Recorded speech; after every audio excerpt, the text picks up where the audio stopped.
Assalamu alaikum, dear students and the viewers. Welcome to our today's very special class on transformation brought to you by Dinajpur Jela School.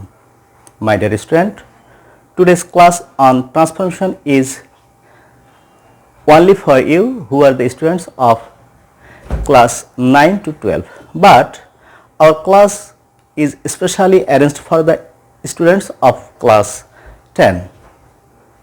After watching this video, if you are benefited, please subscribe our channels, share the videos so that others may be inspired to watch the video.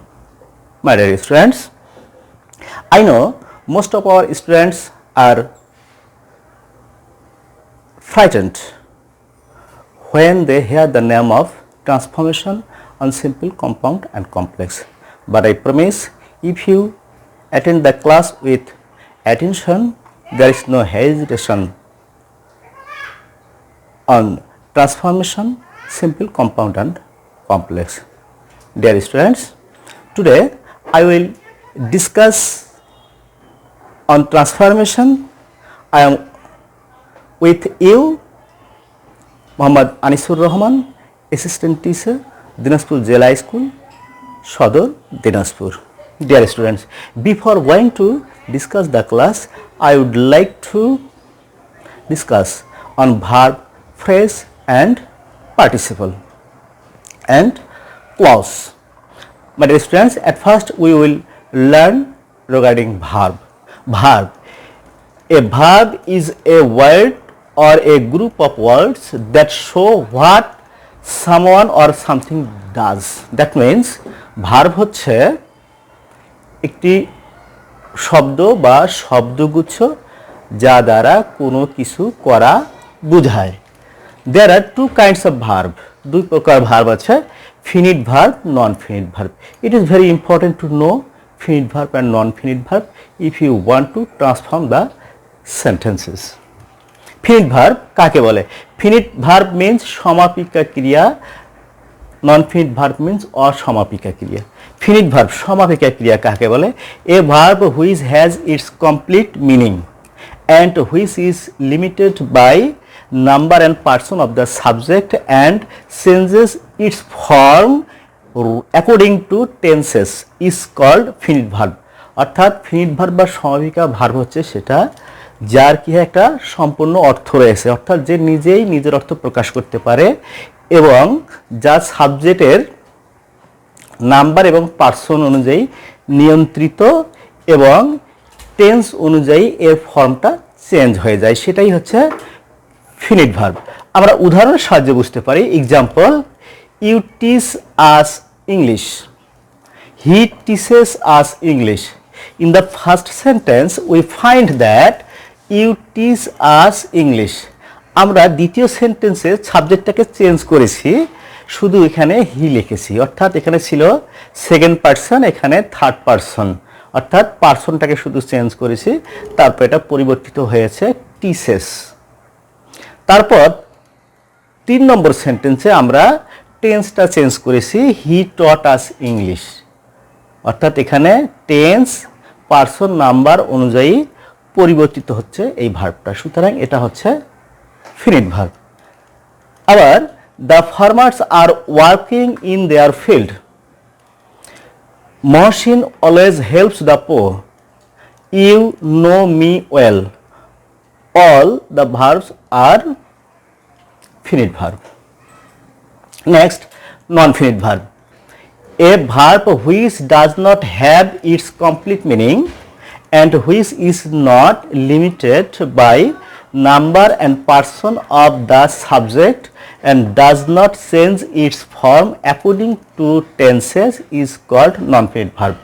অর্থাৎ যে ভার্বের সম্পূর্ণ অর্থ প্রকাশ করতে পারে না এবং যা কোনো সাবজেক্টের নাম্বার এবং পার্সন অনুযায়ী নিয়ন্ত্রিত না এবং তার কি হয় টেন্স অনুযায়ী এর ফর্মটা পরিবর্তিত হয় না, তাকে নন-ফিনিট ভার্ব বলে বা অসমাপিকা ভার্ব বলে।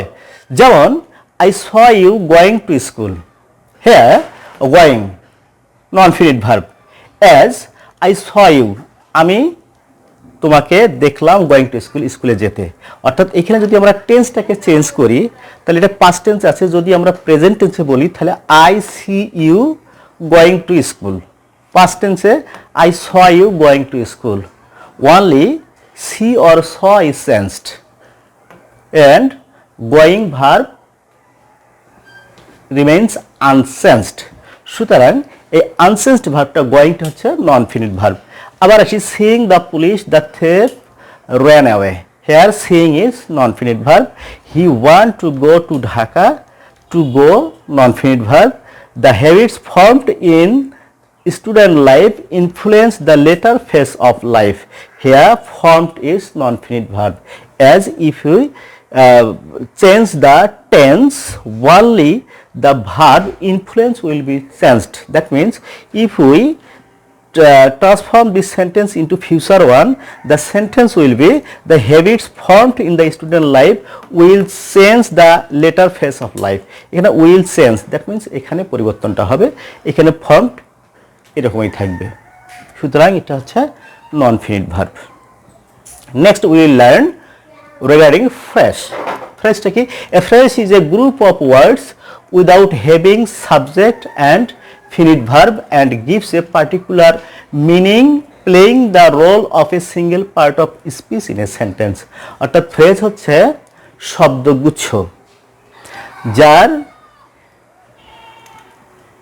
যার হচ্ছে কোনো কি থাকে না, without having subject and finite verb, যার কোনো সাবজেক্ট এবং ফিনিট ভার্ব থাকে না, সমাপিকা ক্রিয়া থাকে না, এবং যা কি করে একটা গিভস এ পার্টিকুলার মিনিং, মানে বিশেষ একটা অর্থ প্রদান করে, playing the role of a single parts of speech in a sentence, অর্থাৎ একটা সেন্টেন্সে একটা পার্টস অফ স্পিচের অংশ হিসেবে কাজ করে।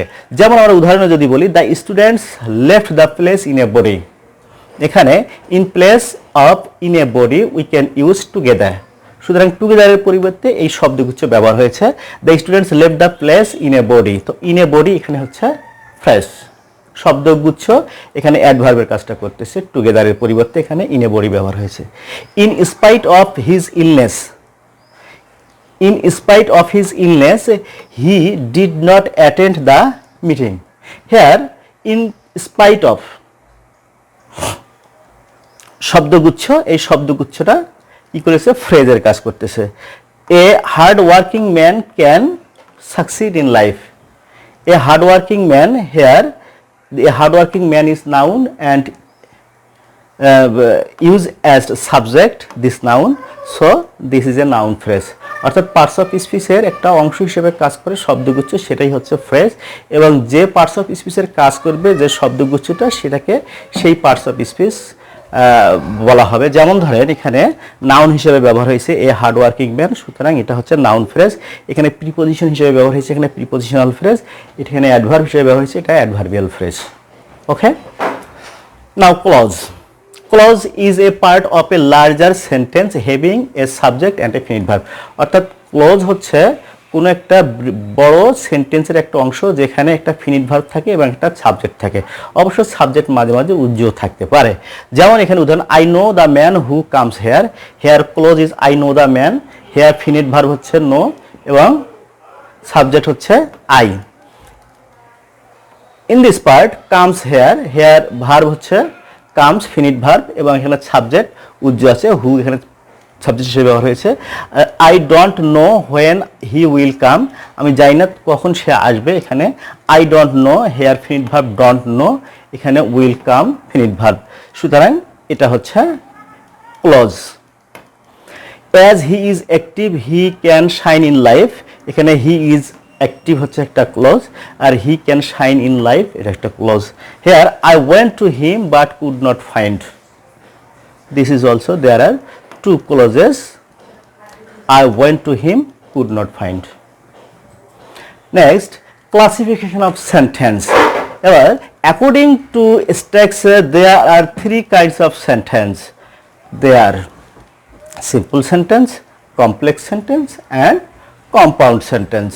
Next, simple sentence. A simple sentence is a sentence having a subject and a finite verb. It may have phrase or not. অর্থাৎ simple sentence, এই সেন্টেন্সকে বলা হয় যে সেন্টেন্সে একটা ফিনিট ভার্ব থাকে এবং একটা সাবজেক্ট থাকবে। এখানে ফ্রেজ থাকতেও পারে, নাও থাকতে পারে, শব্দগুচ্ছ এখানে থাকতেও পারে অথবা নাও থাকতে পারে। যেমন এখানে উদাহরণে আসি, যদি example, because of working hard he can shine in life. Here because of working hard, because of working hard এটা হচ্ছে phrase, because of working hard he subject, can shine finite verb in life. তাহলে এখানে finite verb একটা হয়েছে shine, can shine, আর subject হচ্ছে he. সুতরাং এটা একটা কোন ভার্ব, এটা হচ্ছে simple sentence. Next, we prepare the land to make a garden of flowers. এখানে উই হচ্ছে সাবজেক্ট, প্রিপেয়ার হচ্ছে finite verb, the land to make a garden of flowers, এখানে to make a garden of flowers হচ্ছে phrase. সুতরাং এখানে একটি subject এবং একটি ফিনিট ভার্ব। তাহলে যে সেন্টেন্সে একটি সাবজেক্ট থাকবে, একটি ফিনিট ভার্ব থাকবে এবং ফ্রেজ থাকতেও পারে, নাও পারে, সেটাই হচ্ছে simple sentence. Complex sentence, a complex sentence is a sentence having a principal clause, যেখানে একটা প্রধান ক্লজ থাকবে and one or more subordinate clause. Subordinate clause মানে নির্ভরশীল ক্লজ। যেমন example, I know what his name is. I know এখানে হচ্ছে principal clause, আর এটা হচ্ছে subordinate clause. The he is poor, he is honest, এখানে হি ইজ অনেস্ট হচ্ছে প্রিন্সিপাল ক্লজ। অর্থাৎ কমপ্লেক্স সেন্টেন্সগুলোতে যে ক্লজের সামনে কি থাকে, যে ক্লজের সামনে কনজাংশন থাকবে সেটাই হচ্ছে সাবঅর্ডিনেট ক্লজ, আর যে ক্লজের সামনে কনজাংশন থাকবে না সেটা হচ্ছে প্রিন্সিপাল ক্লজ বা মেইন ক্লজ। এখানে সামনে হয়েছে আই নো, এর সামনে কোনো কনজাংশন নাই, তাহলে এটা হচ্ছে মেইন ক্লজ। এখানে হি ইজ অনেস্ট, এর সামনে কনজাংশন নাই, এটা হচ্ছে মেইন ক্লজ। এখানে we eat so that we may live, এখানে উই ইট এর সামনে কনজাংশন নাই, এটা হচ্ছে উই ইট হচ্ছে main clause. So that we may live, এর সামনে সো দ্যাট রয়েছে, সুতরাং এটা হচ্ছে subordinate clause. Next, compound sentence. A compound sentence is a sentence having more than one principal clause. More than one principal clause, অর্থাৎ সেখানে একের অধিক প্রিন্সিপাল ক্লজ থাকবে, আর থাকবে কি থাকবে, clause connected by coordinating conjunction, coordinating conjunction and or but দ্বারা যুক্ত থাকবে। যেমন এখানে দেখি, I went to school and attended the class. এখানে আই অ্যাটেন্ডেড দ্য ক্লাস এবং আই ওয়েন্ট টু স্কুল দুটাই হচ্ছে প্রিন্সিপাল ক্লজ, দুটা কোঅর্ডিনেট কনজাংশন অ্যান্ড দ্বারা যুক্ত হয়েছে। এখানে read the book or go to bed. He has a lot of money but can not lead a happy life. এখানে he has a lot of money, this is also a principal clause, and cannot lead a happy life, this is also a principal clause, and but is here coordinating conjunction. সুতরাং আমরা শিখলাম এতক্ষণ phrase কাকে বলে, verb, clause এবং simple, compound, complex. Now will learn how to transform a sentence simple to complex, complex to simple, and vice versa.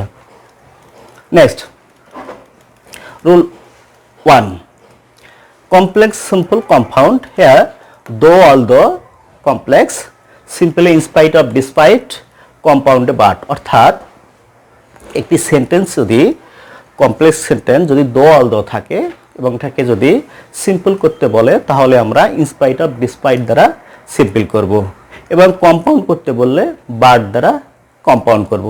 আবার কোনো sentence, simple sentence যদি ইনস্পাইট অফ, ডিসপাইট দিয়ে সিম্পল সেন্টেন্স থাকে এবং এটাকে যদি কম্পাউন্ড করতে হয় বাট দিয়ে করব, আর যদি কমপ্লেক্স করতে বলে তাহলে দো অলদো দ্বারা কমপ্লেক্স করব। স্ট্রাকচার প্রথমে শিখি আমরা কমপ্লেক্স। কমপ্লেক্সে বলা হচ্ছে though although, anyone we can use, first clause, comma, second clause. অর্থাৎ though she worked hard, there was a happiness in her mind. Though এখানে conjunction, he worked hard, clause, there was a happiness in her mind, এটা হচ্ছে main clause.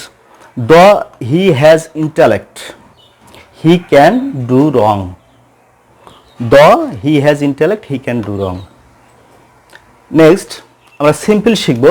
Simple কিভাবে করতে হয়, in spite of R despite, অর্থাৎ ওখানে দ দিয়ে আছে, ইনস্পাইট অফ, ডিসপাইট শিখবো। তাহলে কি করব, প্রথমে ইনস্পাইট অফ, ডিসপাইট লিখবো, তারপরে পলসিভ অফ সাবজেক্ট, অর্থাৎ সাবজেক্টের পলসিভ ফর্মটা লিখবো। যেমন হি থাকলে হিজ, আই থাকলে মাই, তারপর being having verb with ING, that means be verb যদি থাকে সাবজেক্টের পরে তাহলে বিং লিখব, টু হ্যাভ ভার্ব অর্থাৎ হ্যাভ হ্যাজ হ্যাড যদি থাকে তাহলে হ্যাভিং লিখব, আর যদি শুধুমাত্র মেইন ভার্ব থাকে তাহলে মেইন ভার্বের সঙ্গে আইএনজি যোগ করব, তারপরে বাকি অংশ আদার্স লিখব, কমা দেন সেকেন্ড ক্লজ। যেমন ইনস্পাইট অফ, এখানে ছিল শি ওয়ার্কড হার্ড, তাহলে শির পরিবর্তে আমরা হার লিখেছি, তারপরে ভার্ব আছে, ভার্বের সঙ্গে আইএনজি যোগ করেছি, তো ওয়ার্কিং হার্ড, কমা, তারপর হচ্ছে there was a happiness in her mind, second clause as usual. Next she has intellect পড়েছিলাম আমরা, হি হ্যাজ ইন্টেলেক্ট, তো এখানে হবে ইনস্পাইট বা ডিসপাইট যেটাই লিখি আমরা, হ্যাভিং ইন্টেলেক্ট, হ্যাভ ভার্ব আছে, হ্যাভ ভার্ব থাকার কারণে এখানে আইএনজি যোগ করেছি, having intellect he can do wrong, second clause as usual. অথবা আমরা লিখতে পারি inspite of having intellect he can do wrong, এখানে হিজ লেখার দরকার ছিল, কিন্তু সাবজেক্ট দুইটা যদি একই হয় তাহলে প্রথম ক্লোজের ওই পজিটিভ ফর্মটা না লিখলেও চলে, যেহেতু এখানে একই, এখানে হি এখানে হি ছিল হিজ, এই জন্য এখানে লেখার প্রয়োজন হয় না। এবার আসি আমরা কম্পাউন্ডে, first clause but second clause, কম্পাউন্ডের গঠন এটা, অর্থাৎ এখানে কম্পাউন্ড সেন্টেন্সে প্রতিটা কম্পাউন্ড সেন্টেন্সেই কনজাংশন যাই বসুক মাঝখানে ফার্স্ট ক্লোজটা প্রথমেই হবে, অর্থাৎ যে ঘটনাটা আগে ঘটে সেটা প্রথমে হবে, তারপরে সেকেন্ড ক্লোজটা লিখতে হবে। তাহলে she worked hard but there was a happiness in her mind, he has intellect but he can do wrong, that's all. Next rule 2, rule number 2, complex simple compound so that, কমপ্লেক্সে so that, সিম্পলে to, in order to, with a view to, কম্পাউন্ডে and so. Structure complex, first clause so that, so that means যাহাতে, পরে subject can or may, verb one object. এখানে first clause যদি present tense হয় second ক্লোজে can বা may ব্যবহার হবে, ফার্স্ট ক্লোজ যদি পাস্ট টেন্স হয় সেকেন্ড ক্লোজে কুড বা শুধু মাইট ব্যবহার হবে।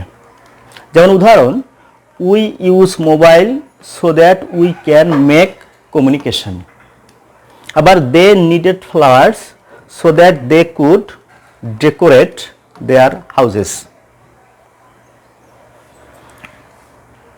সিম্পল,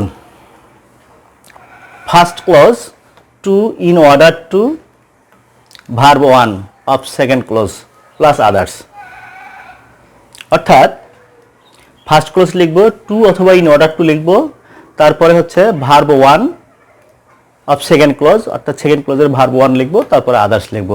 যেমন উই ইউজ মোবাইল, আমরা মোবাইল ব্যবহার করি টু মেক কমিউনিকেশন, অথবা we use mobile in order to make communication, এখানে টু অথবা ইন অর্ডার টু যে কোনো একটা লিখলেই হবে।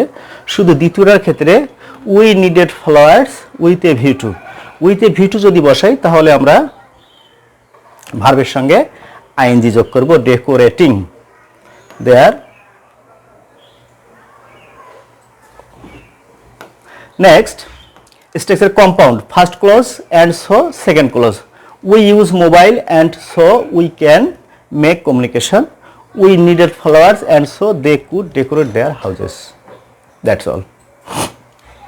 Rule 3, complex if simple by plus verb with ING, compound and. এখানে structure complex if, first clause, comma, second clause. Example, if you make proper steps we can improve our condition. If structure if, first clause হচ্ছে we make proper steps, সে comma, second clause we can improve our condition. এখানে if you are honest you will be respected.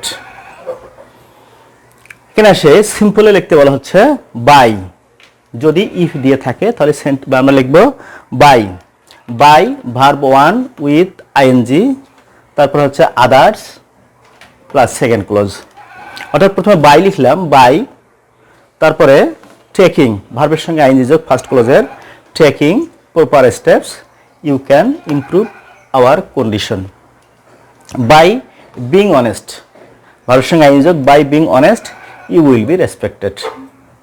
Next, compound first clause and second clause. We take proper steps and we can improve our condition. এখানে be honest and you will be respected. Here নোটটা দেখো, if the subject of first clause is you, in compound the first will be imperative. অর্থাৎ যদি first ক্লোজটা যদি you থাকে, first ক্লোজে যদি subject you হয়, তাহলে কম্পাউন্ড লেখার সময় ফার্স্ট ক্লোজটা ইম্পারেটিভ লিখতে হয়। যেমন আমরা এখানে লিখতে পারতাম যে be honest, you are honest and you will be respected না লিখে ফার্স্ট ক্লোজটাকে আমরা ইম্পারেটিভ করেছি be honest. Next rule 4, complex simple compound if without, তারপর হচ্ছে অর। ইফ থাকবে ফার্স্ট ক্লোজ নেগেটিভ, অর্থাৎ ইফ বসে ফার্স্ট ক্লোজটা নেগেটিভ থাকবে, উইদাউট ভার্ব উইথ আইএনজি, তারপরে অর। কমপ্লেক্সে বলা হচ্ছে if plus first clause negative হবে, তারপরে কমা, তারপর সেকেন্ড ক্লোজ। যেমন উদাহরণে বলা হচ্ছে, example, if we do not take exercise we can not be healthy. If you do not work, যদি তুমি কাজ না করো, ইউ ক্যান নট প্রসপার, তুমি উন্নতি করতে পারবে না। কমপ্লেক্সে ইফ, যাই হোক, এটা কমপ্লেক্স ইফ তো আছেই, তো সিম্পল সেন্টেন্সে বলা হচ্ছে without plus verb one with ING, অর্থাৎ ভার্ব ওয়ানের সঙ্গে আইএনজি যোগ করতে হবে, আদার্স, তারপর সেকেন্ড ক্লোজ। যেমন without taking exercise we can not be healthy. আবার without taking working hard you can not prosper. Or, কম্পাউন্ডে হবে অর, অর্থাৎ কম্পাউন্ডের স্ট্রাকচার হচ্ছে first clause or second clause. এখানে example, work hard or you can not prosper, work hard or you can not prosper. এখানেও ঠিক একই কথা, যদি কি থাকে NB, if the subject of second clause is you, in compound the first will be imperative, অর্থাৎ first ক্লোজের যদি সাবজেক্টটা ইউ হয়, তাহলে ফার্স্ট ক্লোজটা ইম্পারেটিভ হবে। Next, I would like to focus on rule number 5.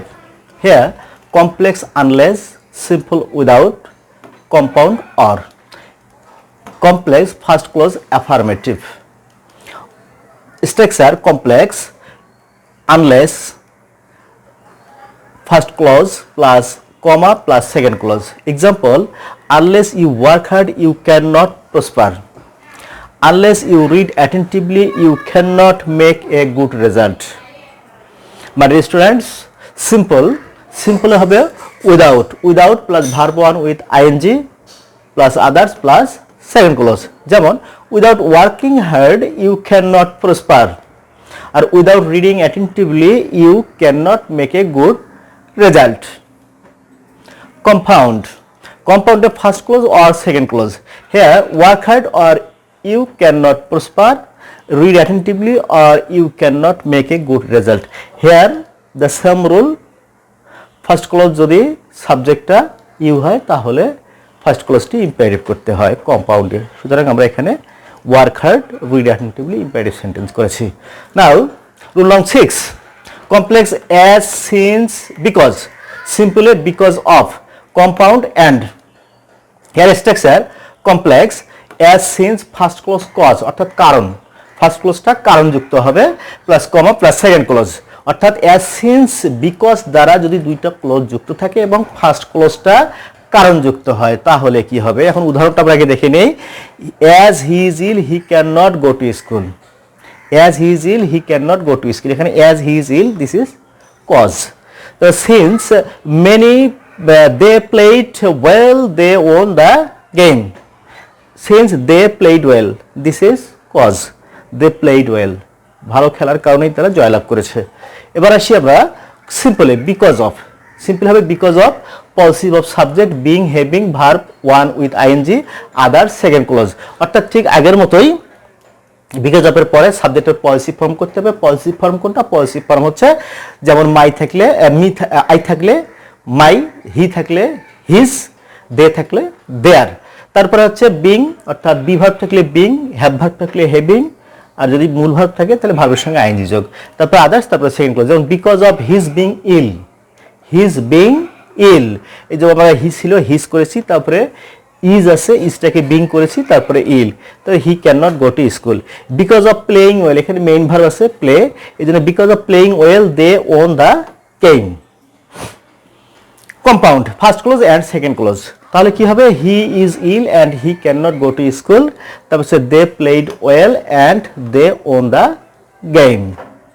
Next rule নং 7, complex simple compound as since when, তারপর ভার্ব উইথ আইএনজি সিম্পলে, তারপর কম্পাউন্ড হচ্ছে অ্যান্ড। কিভাবে? Complex as since when, first close general, অর্থাৎ এখানে ছিল কজ, গত রুলটাতে ছিল রুল নং 6 ছিল কজ, এখানে হচ্ছে জেনারেল, হচ্ছে স্বাভাবিকভাবেই কাজ হবে। তারপরে সেকেন্ড ক্লোজ, যেমন as I close the door I begin to work, তারপরে when I finish the work I went to market. সিম্পলে verb 1 ING, others second clause, যেমন হচ্ছে closing the door I begin to work, closing the door I begin to work, তারপর finishing the work I went to market. Closing the door I began to work, finishing the work I went to market. Next compound, first clause and second clause as usual, তাহলে I closed the door and began to work, I finished the work and went to market. Rule number 8 হচ্ছে complex when, সময় বুঝাবে যে ক্লোজটা, simple আছে at the time of, at the age of, in অথবা during, যে কোনো একটা আমরা ব্যবহার করব। তারপরে কম্পাউন্ড হচ্ছে অ্যান্ড, অর্থাৎ ক্লোজটাতে যদি সময় মানে কোনো কাজ সংগঠিত হওয়ার সময় বোঝায় তাহলে অ্যাট দ্য টাইম অফ, আর যদি কোনো বয়স বোঝায় তাহলে অ্যাট দ্য এজ অফ, আর এমনি ইন জেনারেল যদি কোনো সময় বোঝায় তাহলে ইন অথবা ডিউরিং, যেমন in the morning, during interval অথবা during day time, etc. Structure complex when first clause, comma second clause. When it is summer, mangoes are ripe. When it is summer, this is time. When he was saying his prayer, a thief broke into his room. When he was saying his prayer, that means যখন সে prayer জানাচ্ছে, prayer জানানোর সময়টা, হ্যাঁ।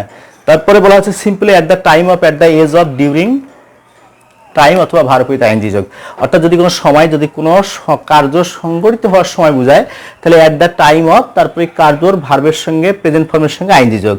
কোনো বয়স বোঝালে at the age of, তারপরে বয়সটা, কোনো সময় নির্দিষ্ট সময়, যেমন সামার, ইন সামার লিখতে পারি, আমরা ডিউরিং সামার লিখতে পারি এখানে এটা।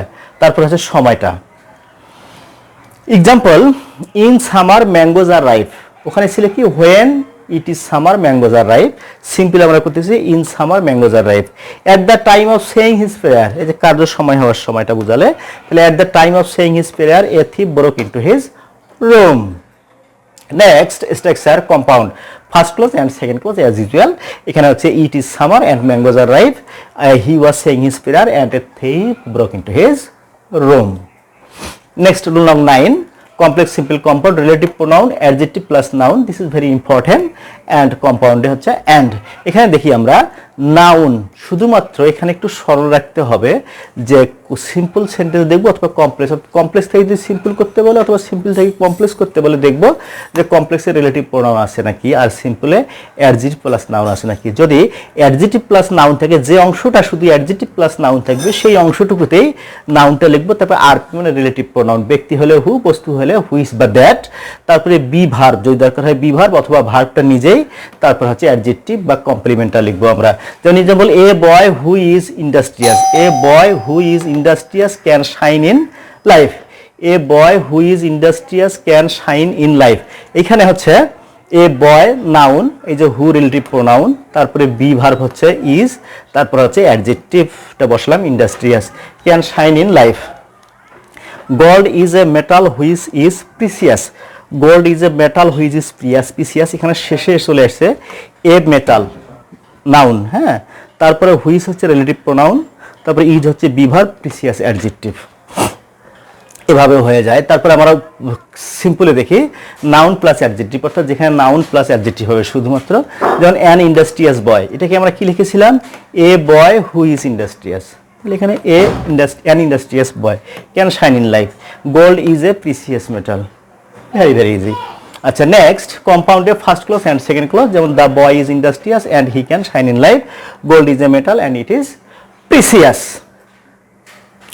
Rule 10, complex so that simply হচ্ছে টু টু কম্পাউন্ড হচ্ছে ভেরি অ্যান্ড এখানে এক্সাম্পল আচ্ছা কমপ্লেক্সের কাছে এক্সট্রাকচারটা dash so dash that subject may বা ক্যান তারপর হচ্ছে ভার্ব ওয়ান তারপর হচ্ছে এক্সেট্রা এখানে যদি ফার্স্ট ক্লোজ যদি পাস্ট টেন্সে থাকে তাহলে আমরা এখানে কুড বা মাইট ব্যবহার করব যেমন he is so weak that he can not walk past tense যদি হইতো তাহলে হচ্ছে he was so weak that he could not walk হইতো হ্যাঁ তারপর এখানে the load is so heavy that he can not carry it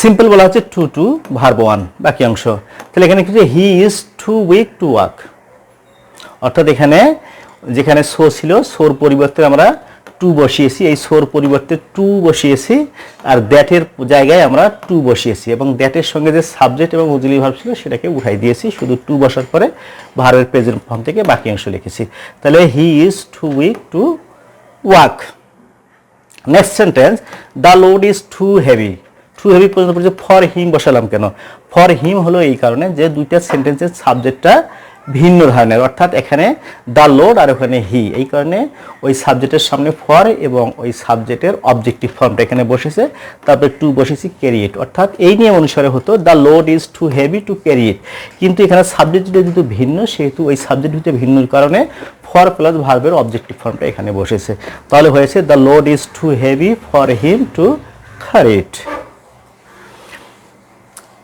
compound হচ্ছে very and এখানে স্ট্রাকচার হচ্ছে ভেরি অ্যান্ড বাকি অংশ যেমন এখানে দেখি আমরা he is very weak and he can not walk the load is very heavy and he can not carry it that is so my dear students no more today next will meet again till then thank you very much আসসালামু আলাইকুম